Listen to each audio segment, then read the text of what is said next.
Bismillahirrahmanirrahim. Alhamdulillahirabbil alamin wassalatu wassalamu ala asyrafil anbiya'i wal mursalin wa ala alihi wa sahbihi ajma'in. Subhanaka la ilma lana illa ma 'allamtana innaka antal alimul hakim. Rabbi shrah li sadri wa yassir li amri wahlul 'uqdatam min lisani yafqahu qawli. Amma ba'd. Alhamdulillah ala nikmatil Islam, alhamdulillah ala nikmatil iman wa kafa biha min ni'mah. Alhamdulillah, segala puji bagi Allah Subhanahu wa ta'ala yang menjadikan kita hamba-hamba yang sampai hari ini, sampai detik ini dikaruniai oleh Allah ta'ala dengan berbagai macam karunia-Nya, diistiqomahkan oleh Allah ta'ala di dalam berbagai macam keistiqomahan. Kita diistiqomahkan untuk sholat, kita diistiqomahkan untuk berakhlak, kita diistiqomahkan untuk bisa punya takdir menimba ilmunya Nabi Muhammad. Kita dikasih banyak takdir bisa kumpul-kumpul sama orang-orang yang sesama memiliki visi dan misi mendekatkan diri kepada Nabi kita Nabi Muhammad SAW. Itu adalah sebuah karunia yang harus sangat sering kita syukuri, yang bahkan Nabi Allah Musa sekalipun ketika menginginkan sesuatu yang lebih, ketika beliau bercakap-cakap atau mendengar Allah Ta'ala ini memberikan berbagai macam kemuliaan kepada umatnya Nabi Muhammad SAW. Ketika Allah Ta'ala cerita nanti ada umat, wahai Musa, kalau mereka punya niatan kebaikan, Allah Ta'ala langsung mencatatnya sebagai sebuah kebaikan. Dan ketika mereka menjalani kebaikan yang mereka niatkan tersebut, minimal Allah Ta'ala ngasih pahala 10 kali lipat. Dan umat tersebut, wahai Musa, kalau misalkan mereka punya niatan untuk melakukan keburukan, maka aku tidak akan mencatat keburukan tersebut sampai mereka melakukannya. Kalau mereka melakukan apa yang niat buruk yang mereka inginkan tersebut, maka akan aku beri mereka dosa itu dengan 1 dosa. Jadi dari berbagai macam kemuliaan-kemuliaan yang Allah Ta'ala berikan kepada umatnya Nabi Muhammad itu diceritakan sama Allah Ta'ala kepada Nabi Musa. Maka Nabi Musa mengatakan, ya Allah, jadikan itu kaumku ya Allah. Yang model semacam itu jadikan kaumku. Maka Allah Ta'ala mengatakan, huwa qaumu Ahmad. Enggak, ini untuk kaumnya Muhammad, untuk kaumnya Nabi Muhammad. Nanti Allah Ta'ala menceritakan lagi, nanti umat ini kalau dia sholat pahalanya seperti 10 kali sholat. 1 kali sholat setara 10 kali sholat. Yang itu ya Allah, kalau gitu buat umatku. Enggak, ini umatnya Ahmad. Oke. Nanti kalau macam-macam kemuliaan disebutkan sama Allah Ta'ala, dan semuanya untuk umatnya Rasulullah SAW. Maka Nabi Musa mengatakan, ya Allah, kalau gitu jadikan aku umatnya Muhammad saja. Jadi kalau misalkan aku nggak bisa menjadikan itu umatku, maka jadikan aja aku sebagai bagian dari umatnya Rasulullah SAW. Maka Allah Ta'ala mengatakan, ya Musa, inni istafaituka 'alan nasi birisalati wa bikalami fakhudh ma ataituka wa kum minasyakirin. Wahai Musa, kamu itu sudah punya banyak banget kemuliaan. Kamu tak kasih risalahku, kamu tak kasih kalimatku. Fakhudh ma ataituka, maka ambillah kebaikan-kebaikan tersebut, ambillah apa yang aku berikan kepadamu, dan jadilah hamba yang bersyukur. Makanya ketika kita jadi umatnya Rasulullah SAW, gak usah merek dari umatnya sendiriane, gak usah meri sama enak yo wong kui, wong orang yang kaum ini gak perlu sholat, jangan sampai. Orang itu enak ya, gak perlu nutup aurat, jangan sampai. Ini rasa-rasa semacam ini yang akan mendatangkan murkanya Allah Subhanahu wa Ta'ala. Fakhudh ma ataituka, jangan mengambil kebaikan, ambil semampu yang bisa jenengan ambil. Aku hadir majelis, mana ya yang sekiranya bisa tak ambil, mana ya yang aku gampang untuk nyampainya, mana ya yang aku bisa mendatanginya sambil tetap melakukan apapun yang menjadi kewajiban diriku. Pendidikan anak tetap harus diperhatikan, khidmah sama suami tetap harus diutamakan, khidmah sama orang tua juga harus diutamakan. Jangan ditinggal semuanya. Ambil yang sekiranya bisa kita ambil, fakhudh ma ataituka. Setelah itu jadi gimana? Setelah itu jadilah hamba yang mensyukuri atas nikmat-nikmat tersebut. Alhamdulillah saya iso ngaji, alhamdulillah iso neng masjid, alhamdulillah iso silaturahmi, alhamdulillah bisa ziarah, alhamdulillah bisa ketemu sama orang-orang baik, dan macam-macam itu jangan syukuri semuanya. Itu yang akan mendatangkan nikmatnya Allah Ta'ala yang lainnya. Makanya Nabi Musa begitu sudah dibilang sama Allah Ta'ala, fakhudh ma ataituka wa kum minasyakirin, maka beliau mengatakan, ya Allah kalau gitu ya sudah, saya gak mungkin jadi umatnya Muhammad, maka berikan saya jatah untuk ngasih hadiah sama umatnya Muhammad. Untuk umatnya Rasulullah Sallallahu Alaihi Wasallam dikabulkan sama Allah Ta'ala. Kamu aku kasih hadiah yang akan dinikmati oleh semua umatnya Muhammad. Aku taruh hadiah tersebut di gunung-gunung, aku taruh hadiah tersebut di lautan, sehingga semua manusia bisa menikmati hadiah tersebut. Napa niku? Al-milh, garam yang jenengan pakai setiap hari buat masak, bahkan nggak ada satu masakan pun kayaknya yang nggak pakai garam, betul. Wong gawe roti ya lebih pakai garam dia. Orang bikin sesuatu yang manis juga ada garam di situ. Garam itu hadiahnya Nabi Musa untuk umatnya Rasulullah Sallallahu Alaihi Wasallam. Jadi jangan tiap pakai garam itu jangan eling-eling Nabi Musa. Nabi Musa ini memang subhanallah, masya Allah, walhamdulillah. Jadi senangnya, pengennya untuk melakukan kebaikan itu luar biasa. Jadi begitu sudah nggak punya kesempatan untuk jadi umatnya Rasul, beliau minta sama Allah untuk bisa ngasih hadiah kepada umatnya Rasulullah Sallallahu Alaihi Wasallam. Kita lanjutkan pembahasan kita di dalam kitab Risalatul Mu'awanah, karya dari Al-Habib Abdullah bin Alawi Al-Haddad, ila an qala al-mu'allif rahimahullah ta'ala wa nafa'ana bi ulumihi fid darain amin wa 'alaika bi tashmitil 'atis idza hamida fa illam yahmad fadzakkirhu bi qaulika alhamdulillah. Jadi minggu yang lalu kita bahas tentang pentingnya ifsya'us salam, menebarkan salam, ataupun juga nyapa orang lain. Kalaupun misalkan kita nggak ngerti orang ini orang Islam atau bukan, atau bukan orang Islam, kita nggak kenal, kita nggak ngerti, atau misalkan model face-nya itu, mukanya itu nggak seperti orang Islam, misalkan, misalkan matanya sipit, modal kan biasanya non Muslim biasanya, masih sing sipit Muslim akeh. Nah, ini paling tidak kalau misalkan kita nggak merasa seret untuk mengucapkan assalamualaikum kepada mereka, tapi tetaplah menyapa orang tersebut. Kalau biasanya kita sama orang-orang Chinese itu, laki-laki jangan beli di tempatnya orang-orang seperti itu, belanja-belanja gitu, tunjukkan kalau kita ini bukan orang Muslim, itu bukan orang yang saklek, bukan orang yang mukanya kusut, bukan orang yang nggak bisa nyapa orang lain, tapi tetap sapa mereka. Kok baik, kok sehat, kok, dan lain sebagainya.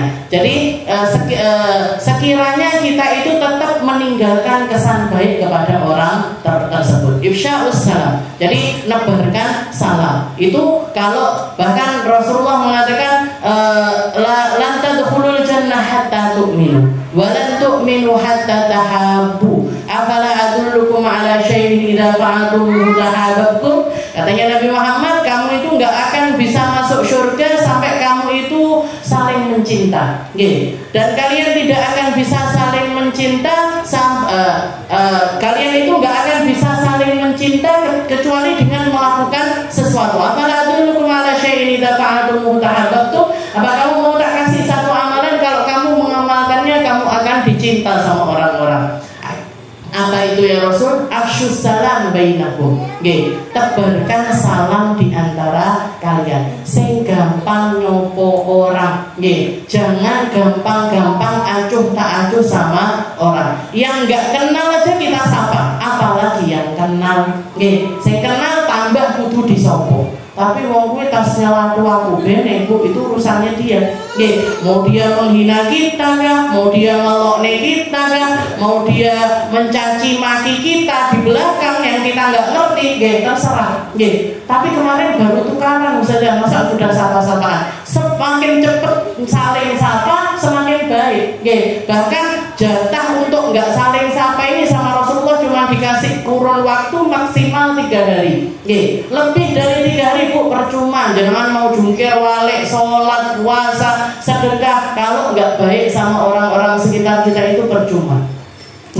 Jadi afsyus salam bainakum. Jadi tebarkan salam di antara kalian. Dan kalau kita lihat Nabi Muhammad ini memang banyak sekali mengajarkan adab-adab ataupun perkara-perkara yang belum pernah dilakukan oleh manusia manapun. Sesuatu yang baru, sesuatu yang datangnya itu dari Nabi Muhammad Sallallahu Alaihi Wasallam. Termasuk ini, afsyus salam bainakum, at'imut ta'am wa afsyus salam wa sallu bil laili wan nasu niyam tadkhulul jannah. Bisalam, yang banyak-banyak ngasih makan orang, yang banyak-banyak nebarkan salam untuk orang, yang banyak-banyak sholat di malam hari. Ketika orang-orang itu masih terlelap, masih tidur semuanya, banyak-banyak sholat di waktu tersebut, tadkhulul jannah bisalam. Kamu akan masuk surga dalam damai.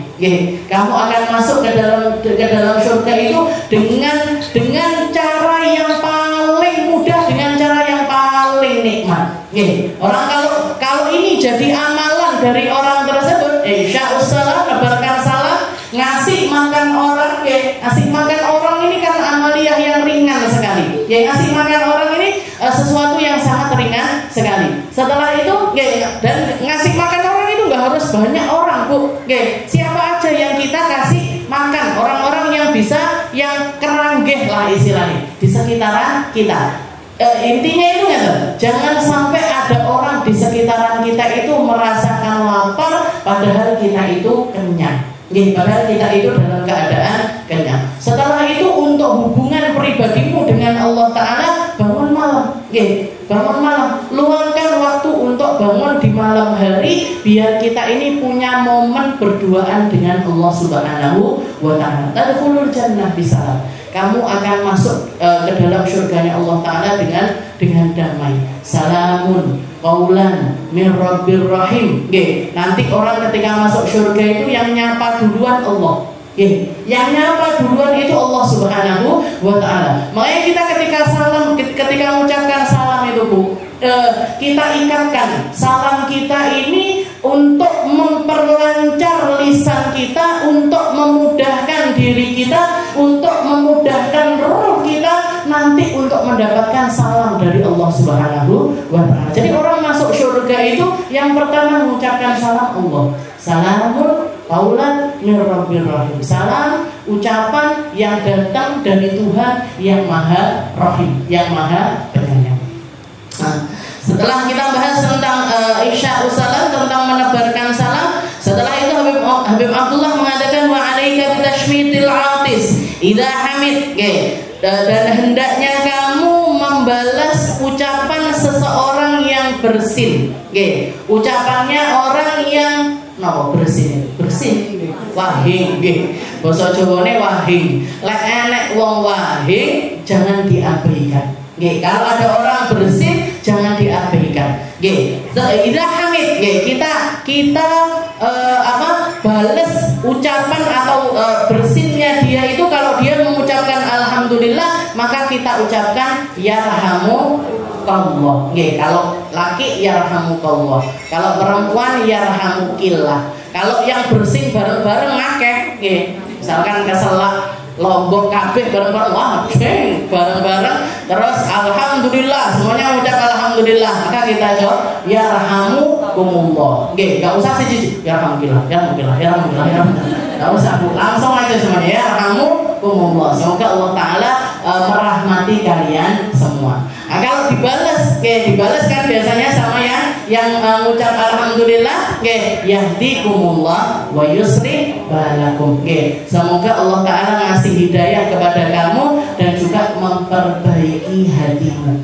Yahdikumullah wa yusri lanakum. Kalau anak kecil yang bersin setelah itu mengucap alhamdulillah, ditambahi didoakan barakallah. Nggih. Semoga Allah Ta'ala memberkahi kamu. Si cilik wis ngerti adabnya bersin. Nggih, didoakan biar dapat berkah selalu dari Allah Subhanahu wa taala. Ini baru ini, Bu. Nggih, enggak pernah ada di zaman nabi-nabi terdahulu ini ya ada. Ini baru diajarkan sama Nabi Muhammad sallallahu alaihi wasallam. Nah, dan fa illam yahmadillah fadzakirhu biqaulika alhamdulillah. Kalau ada orang bersin lali tidak mengucap alhamdulillah, jenengan ini nggih, diiringne untuk baca alhamdulillah. Nggih, tapi tetap di kondisi-kondisi tertentu nggih, Bu. Nggih, jadi ucapan-ucapan semacam ini nggak bisa dilakukan di semua, istilahnya di semua keadaan, di semua hal tidak bisa. Nggih, tetap harus lihat kondisi dan waktu. Contohnya yang nggak boleh itu kapan? Kalau bersinnya pas sholat, tidak usah dibalas. Nggih. Jadi misalkan ada orang tengah-tengah sholat, bersin hajin, alhamdulillah. Jangan usah jenengan ya rahmatullah. Kok dia balasnya yang dikumumau muslim balakum batal kabeh salatnya. Nggih. Jadi ada hal-hal salam pun juga demikian.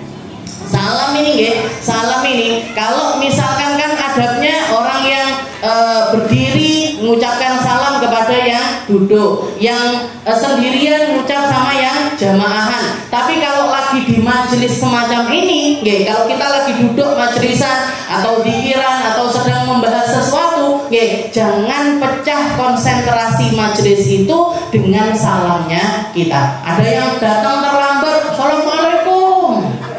Akhirnya gimana kondi ngaji neng semuanya balas waalaikumsalam, duduk ditambah lagi salaman siji wes dowo iki nggih majelisnya enggak barbar.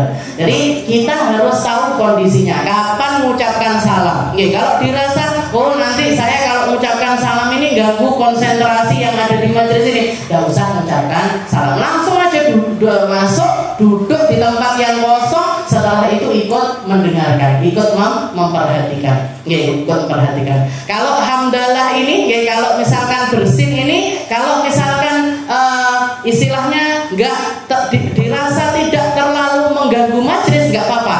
Jadi mengucapkan alhamdulillah untuk dibalesi itu enggak apa-apa. Tapi kalau misalkan sekiranya akan mengganggu majelisnya, nggih, akan mengganggu majelis, nggih, dipelankan bersinnya, setelah itu alhamdulillah dalam istilahnya suaranya lirih hae, nggih. Terus yang paling dekat sama kita aja yang perlu membalas. Nggih, ojo malah dibuanterne sehingga alhamdulillahnya itu juga banyak orang yang dengar. Jadi diempet semaksimal mungkin biar suaranya itu kecil. Setelah itu tetap baca alhamdulillahnya juga kecil, dan yang perlu membalas, nggih, yang baca ya rahmatillah dan lain sebagainya itu cukup yang terdekat dari kita.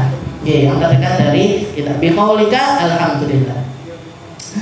Setelah itu beliau juga mengatakan wala tadkhul ala baiti ghairika hatta tasta'dinu awwalan fa in ista'danta thalathan falam yu'dhan lak fala tu'id al-isti'dzan. Nggih. Jadi katanya beliau, dan kalau kamu ini tadi adabnya bersin. Setelah itu beliau langsung melanjutkan dengan adabnya bertamu. Nggih, adabnya kita namu ke rumahnya orang. Katanya beliau wala tadkhul ala baiti ghairi, jangan asal masuk rumah orang lain. Nggih, jangan asal masuk rumah orang lain hatta tasta'din, sampai kamu minta izin sama orang rumah tersebut.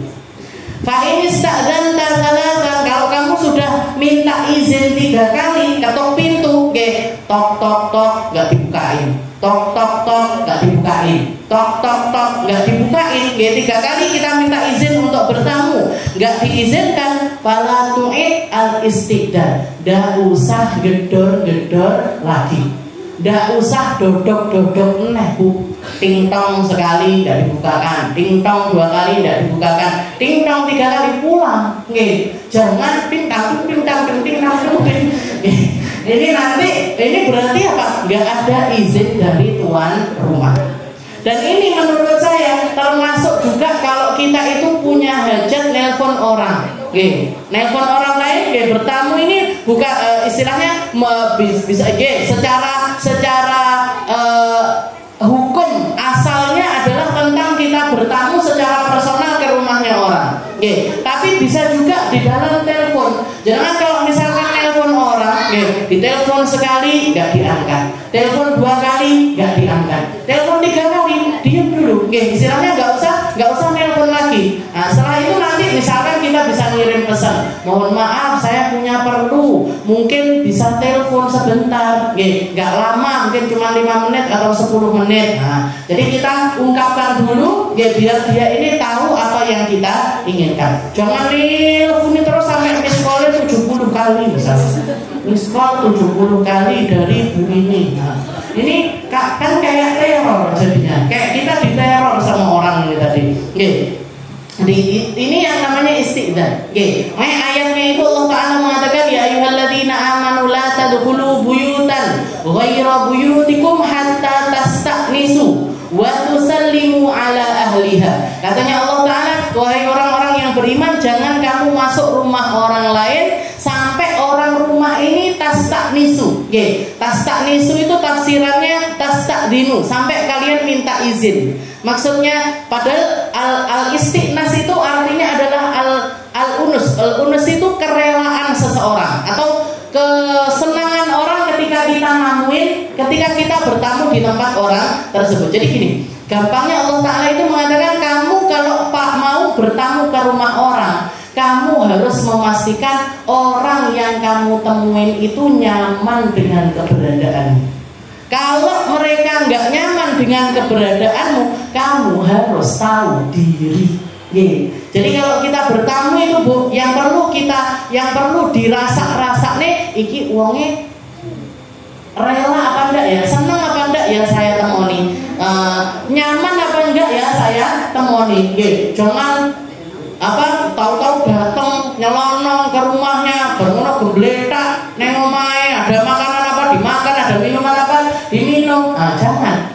Kita harus istilahnya orang-orang iman itu kita memposisikan diri untuk ngerasain wong iki seneng apa ndak tak tamoni. Kalaupun misalkan dia senang, gembira dengan keberadaan kita, tetap harus dengan porsi yang wajar. Makanya ajarannya Nabi itu, kalau kita bertamu ke rumahnya orang, begitu kita ketok pintu, kok sudah ada jawaban dari dalam, muka kita ini jangan dipasne di pintu rumahnya dia. Yang kalau dia buka pintu, kita langsung adep-adepan sama orangnya. Jangan. Jadi misalkan ini pintu gitu, kita nggak tok, iya sebentar gitu. Nah, ini langsung muka kita taruh ke sana, Bu. Biar apa? Biar ketika dia bukakan pintu rumahnya, muka kita ini nggak langsung nyelonong, mata kita ini nggak langsung nyelonong dengan apa yang ada di dalam rumahnya. Mungkin dia perlu ngambil apa yang kotor-kotor, mungkin sofanya belum diberesin, mungkin habis makan belum diberesin, mungkin ada mainan anaknya belum diberesin, ada kesempatan dia untuk beberes semacam itu. Baru kalau dia mengizinkan, Bu silahkan masuk, jangan masuk. Setelah itu masuk pun matanya jangan jelalatan. Ini kok lampunya api ini. Ini pasangnya ini rego piro. Ini fotonya dapatnya di mana? Kok kabeh. Sofanya kok api toh, gordene kok api. Jangan, Bu. Jangan mata kita itu jelalatan melihat rumahnya orang tersebut sambil ngoreksi semacam itu. Kalaupun misalkan kita memang benar-benar penasaran, misalkan jenengan juga lagi noto omah ngoten, kelihatan loh gordene kok apik. Jenengan pengen juga beli gorden seperti rumahnya orang tersebut, minta izin dulu. Bu, boleh saya nanya nopo niki lho, gordene jenengan kok apik. Saya boleh nggak nanya belinya di mana, harganya kisaran berapa? Jenengan belinya sama siapa, ini yang ngukur. Nah, baru setelah itu buka omongan. Tapi yang pasti minta izin dulu. Ojo langsung taruh malang kerek fotone, bapaknya jenengan anu anaknya jenengan anu. Nah, walaupun mungkin orang itu nggak terlalu terganggu dengan hal tersebut, tapi ada beberapa orang yang terganggu dengan hal yang semacam itu. Hatta tastanisu. Al-unus ini loh Bu, yang harus kita rasakan kalau kita bertamu di rumah orang lain. Abah saya itu pernah ketika namu di tempatnya Habib Segaf, Habib Segaf Baharun itu kan beliau jadwalnya nemuin tamu itu antara sekitar jam 1 siang sampai jam 3. Jadi dari mulai jam 1 sampai jam 3 sore. Abah saya datang ke sana sekitar jam 2. Ditemuin sama beliau, dikasih makan, bahkan di situ ada Habib Abu Bakar Gresik dan lain sebagainya. Ketika tengah-tengah ngobrol asik sekali, abah saya minta pamit. Beb, saya tak pamit dulu. Tak pamit dulu. Loh, kenapa Beb ini masih? Maksudnya ngobrol lagi enak kok tahu-tahu pamit pulang. Kata abah saya, "Mboten, jenengan waktunya istirahat. Nanti sore sudah mau ngajar lagi. Mungkin mau rehat sama anak-anaknya, sama istrinya dan lain sebagainya. Saya tak pulang aja. Yang saya sampaikan ke jenengan sudah cukup. Yang perlu hajat saya, yang perlu saya sampaikan, minta izin untuk kita dan lain sebagainya sudah selesai, maka saya tak cepat-cepat pulang." Jadi kita yang harus tahu diri Bu. Makanya ketika kita bertamu kepada orang yang kita pikirkan orangnya, ini orangnya sibuk apa enggak, nyaman apa enggak, lagi longgar apa enggak, ojo enaknya awake dhewe. Jangan tentang diri kita. Bahkan Rasulullah itu mengajarkan di dalam surat An-Nur itu ada waktu-waktu, ada waktu-waktu yang sebaiknya kita itu enggak bertamu di waktu tersebut. Habis subuh dan antara sebelum zuhur sampai habis zuhur dan juga setelah maghrib. Nah itu sebaiknya kita nggak bertamu di waktu-waktu tersebut. Habis subuh, bar subuhan jenengan langsung namu neng omahe wong. Ini habis subuh kira-kira jenengan ngapain? Kan resek-resek omah, masak. Ada tamu kan tambah bingung. Jadi habis subuh sebaiknya kita nggak bertamu, kecuali kalau memang ada janji temu, kecuali kalau sudah ada perjanjian duluan untuk bertamu di waktu tersebut. Setelah itu sebelum zuhur sampai habis zuhur, nah itu juga sebaiknya kita nggak bertamu, karena biasanya orang istirahat di waktu tersebut. Sama habis maghrib, habis maghrib zamannya Nabi dulu sudah sepi Bu, orang sudah nggak keluar rumah, toko-toko sudah tutup semua karena lampu masih jarang dan lain sebagainya. Biasanya orang habis maghrib itu sudah nggak keluar rumah lagi, nggak nerima tamu lagi. Nah, kalau zaman sekarang kan beda, habis maghrib, habis isya itu kan masih rame orang. Nah kalau dilihat orang-orang biasa juga bertamu di habis maghrib, habis isya, maka tetap pakai perjanjian dulu, atau istilahnya kita minta izin dulu sama yang bersangkutan, mau nggak ditemoni di jam-jam tersebut. Nah itu adabnya bertamu. Kalau kita 3 kali minta izin nggak diizinkan, nggak usah diteruskan, pulang aja. Pulang aja. Katanya Allah Ta'ala, dzalika azkalakum, yang seperti itu lebih terhormat untukmu, yang seperti itu lebih baik untuk dirimu. Jadi kamu kalau diusir 3 kali, tidak dibukakan sama orang rumah tersebut, apalagi kalau kita tahu orang rumahnya ini ada di dalam rumah, oh berarti ini orang nggak pengen kita datang ke rumahnya. Maka pulang aja, nggak usah diteruskan minta izin. Wa idza nadaka muslim fa'ajibhu bitalbiyah. Kalau dipanggil sama orang muslim, maka datangi panggilan orang tersebut dengan talbiyah, labbaik wa sa'dik, atau pakai bahasanya kita yang pantas dipakai di daerah kita. Kalau dipanggil, kalau di rumah saya karena mayoritas masih keturunan Banjar, biasanya kalau dipanggil itu kita jawabnya dengan pun. Kalau di sini dalam, pakai ke dalam. Nah itu masuk juga, namanya masuk di dalam kalimat at-talbiyah.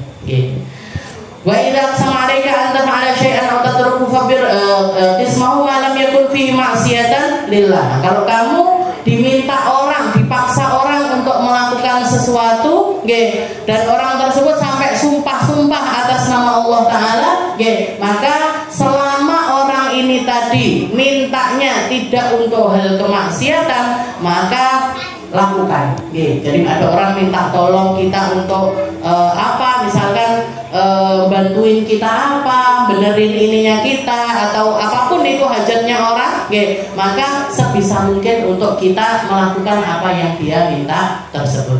Wala tas'ala hadan billahi syai'an wa idza su'ila billahi syai'an fa iyyaka an tamna.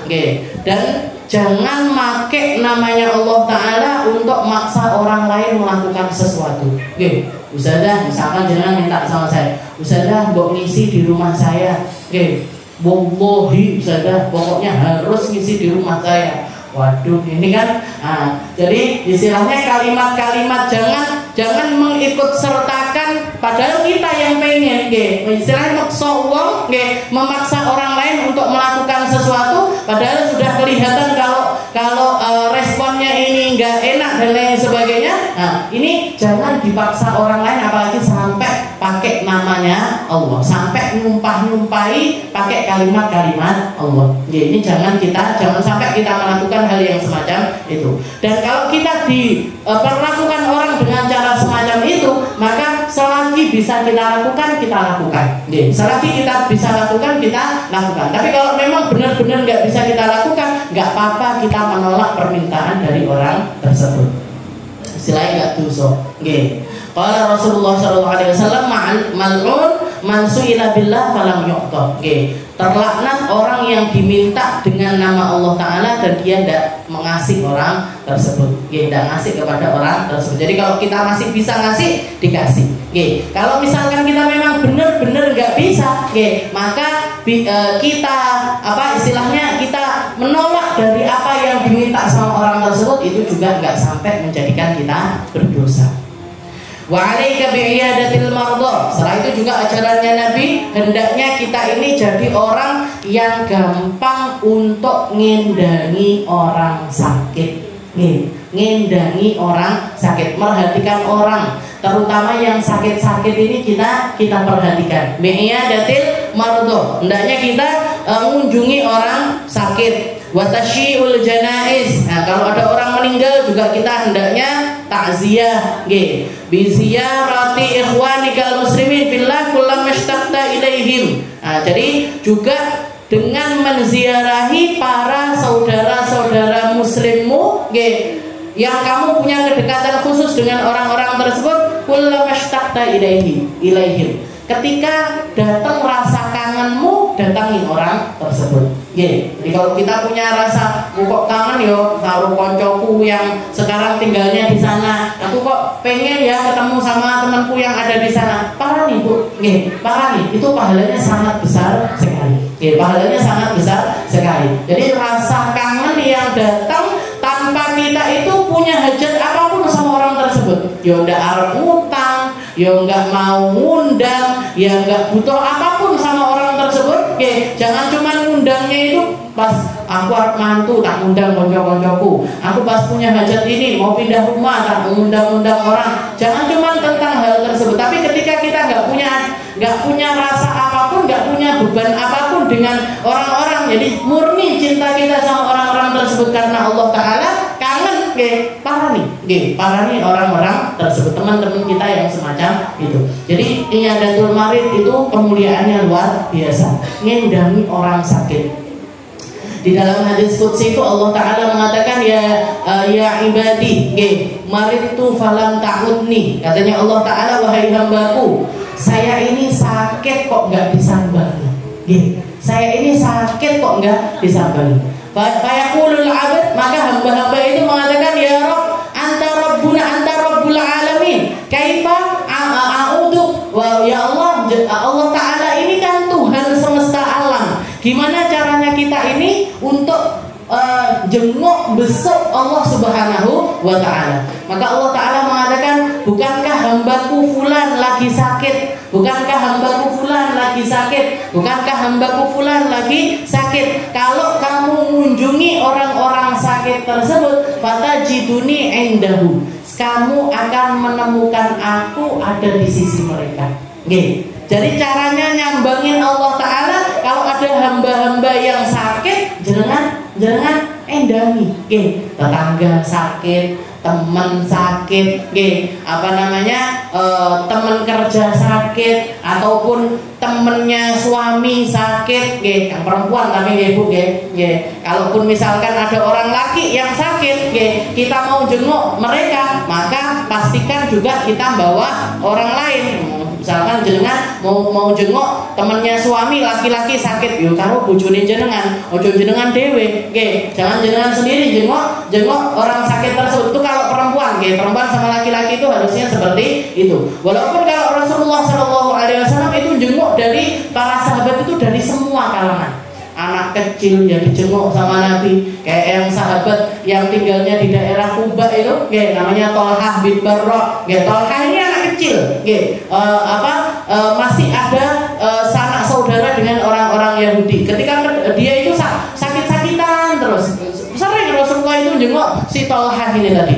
Bahkan Rasul salah satu yang Nabi Muhammad katakan kepada keluarganya, saat aku melihat Tolhah ini sakit dan sakitnya itu sangat parah, sepertinya dia akan meninggal dunia. Kalau nanti dia meninggal, kabari saya. Sedangkan Tolhahnya sendiri begitu Rasulullah pergi bilang sama keluarganya, nanti kalau aku meninggal Rasulullah nggak usah dikabari. Rasulullah nggak usah dikabari.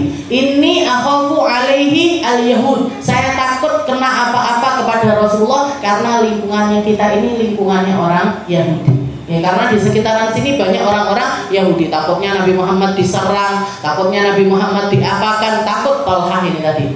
Akhirnya ketika Tolhah meninggal, ini meninggal, sama keluarganya langsung di istilahnya dirawat, dimandikan, dikafani, disolati, setelah itu dikuburkan. Dapat berapa hari Rasulullah dengar kabar Tolhah meninggal, Rasulullah takziah ke rumahnya. Bahkan pergi ke kuburannya Tolhah, setelah itu nyolati jenazahnya Tolhah di atas kuburan. Jadi Rasulullah sholat jenazah di depan kuburannya Tolhah. Dan beliau berdoa minta sama Allah Ta'ala, ya Allah, Allahumma qbal Tolhah. Ya Allah, terimalah Tolhah, terimalah Tolhah, jenengan ridho dengan dia dan dia ridho kepadamu.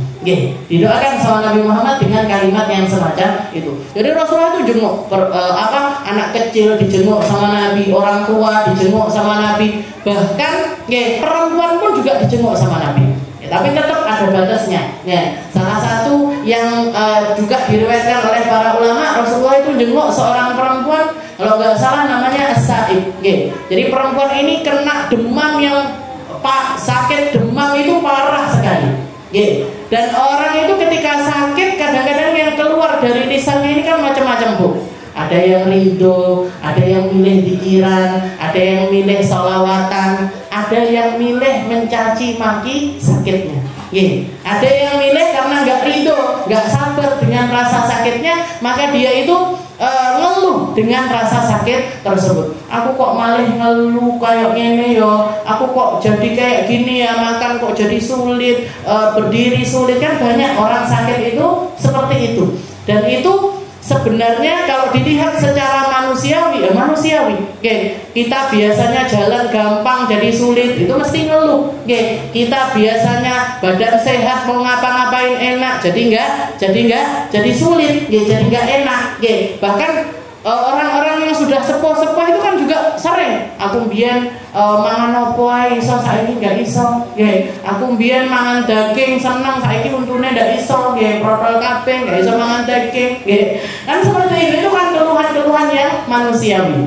Tapi tetap harus ada batasnya, Bu. Kita sebagai orang muslim, kita harus tahu persis ini memang wayai. Ini memang ada waktu-waktu tertentu di mana Allah Ta'ala itu ngambil apa yang menjadi kenikmatannya sebagai bentuk ujian kepada hamba tersebut. Maka Rasulullah ketika nyambari si perempuan ini tadi, As-Sa'ib ini tadi, Rasulullah itu dengar kalau perempuan ini ngeluh dengan keluhan yang sangat, istilahnya nyaci maki humma, ngomong aku panas kok sampai koyok ngene gitu, istilahnya omongan-omongan yang semacam itu. Maka Rasulullah mengatakan kepada perempuan tersebut, la tasubbil humma, jangan kamu mencela sakit demammu ini tadi.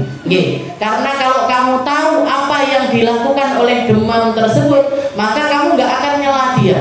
Karena sesungguhnya orang ketika dalam keadaan demam semacam itu, Allah Ta'ala menggugurkan dosa-dosa dari dirimu.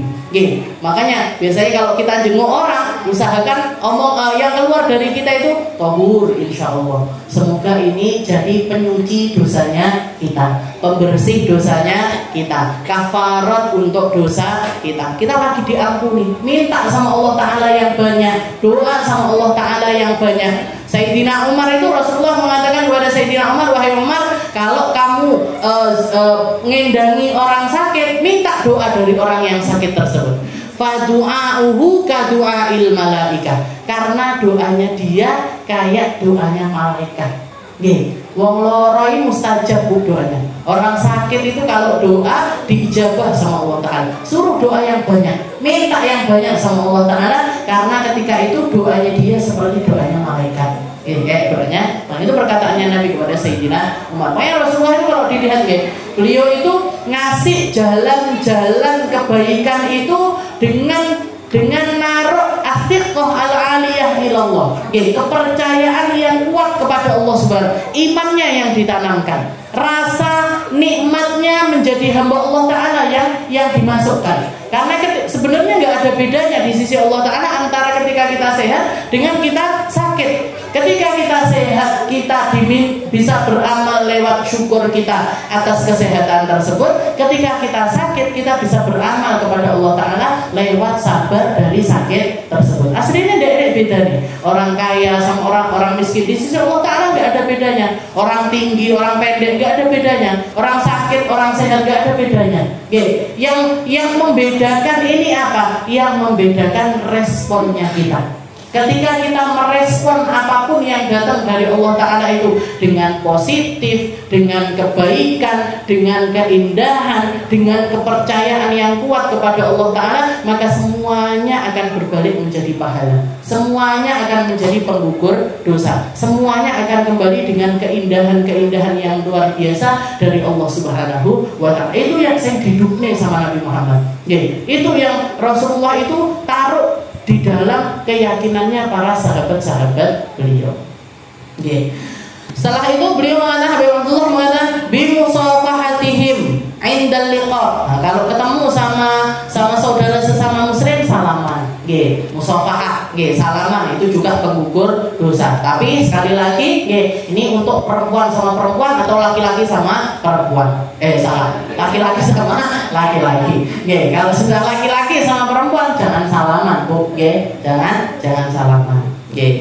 Bimusafahatihim indal liqa wa su'alihim an ahwalihim. Itu nanyakan haliyahnya mereka, keadaannya mereka, itu juga termasuk sesuatu yang diajarkan sama Nabi. Wa su'al amman ghaba minhum. Kalau ada yang kelihatan kok suwi, ndak ketok, lama nggak hadir majelis, lama nggak kelihatan, ditanyakan. Kenapa? Ada apa? Mungkin ada sesuatu yang bisa kita bantu. Fa in kana maridun otahu. Kalau orangnya sakit, jenguk. Wa in kana fi syughlin aghnahu in sata'ta wa illa da'auta lah. Kalau dia lagi dalam keadaan sibuk, lagi sibuk dengan sesuatu, maka cari tahu semampu kita. Kalau bisa ditemui di rumahnya ditemui, kalau bisa ditemui di tokonya kita temuin. Jadi kalau lama nggak kelihatan orang tersebut, tetap berusaha untuk nyari orang tersebut. Tapi kalau kita sendiri nggak bisa, nggak sempat, aku sendiri repot, nggak bisa nyambangi, nggak bisa marani dan lain sebagainya, maka wa illa da'autalah, maka doakan orang-orang tersebut. Jadi kalau misalkan kita ada jenazah tapi tempatnya jauh, padahal saudara kita, saudara kita yang ada di Kalimantan misalkan meninggal, nah kita mau ke sana itu kan repot. Mau ke sana itu kan repot, harus sekian hari, biayanya besar dan lain sebagainya. Nah, kalau memang benar-benar nggak bisa kita melakukan apa yang menjadi haknya sesama muslim yang diajarkan sama Nabi Muhammad, maka paling tidaknya kita doakan mereka. Kita ditungak nih. Mohon maaf kalau misalkan ada keluarga di sana, ada teman yang bisa kita nyampaikan kepada keluarga yang bersangkutan, kita ngomong di telepon, mohon maaf ya saya belum bisa ke sana. Mungkin nanti bulan apa kalau ada rezeki saya bisa berangkat ke sana, tapi kalau sementara ini nggak bisa. Nah, habis itu didoakan. Muga-muga yang meninggal dikasih sama Allah Ta'ala kebaikan, seperti itu. Didoakan dengan doa-doa yang baik. Wa illa wa illa da'autalah wa 'alaika bi husnil dhann bi jami'il muslimin wa hadar an tusi'ad dhann bi ahadin minhum wallahu a'lam bissawab. Insyaallah kita lanjutkan di pertemuan yang selanjutnya.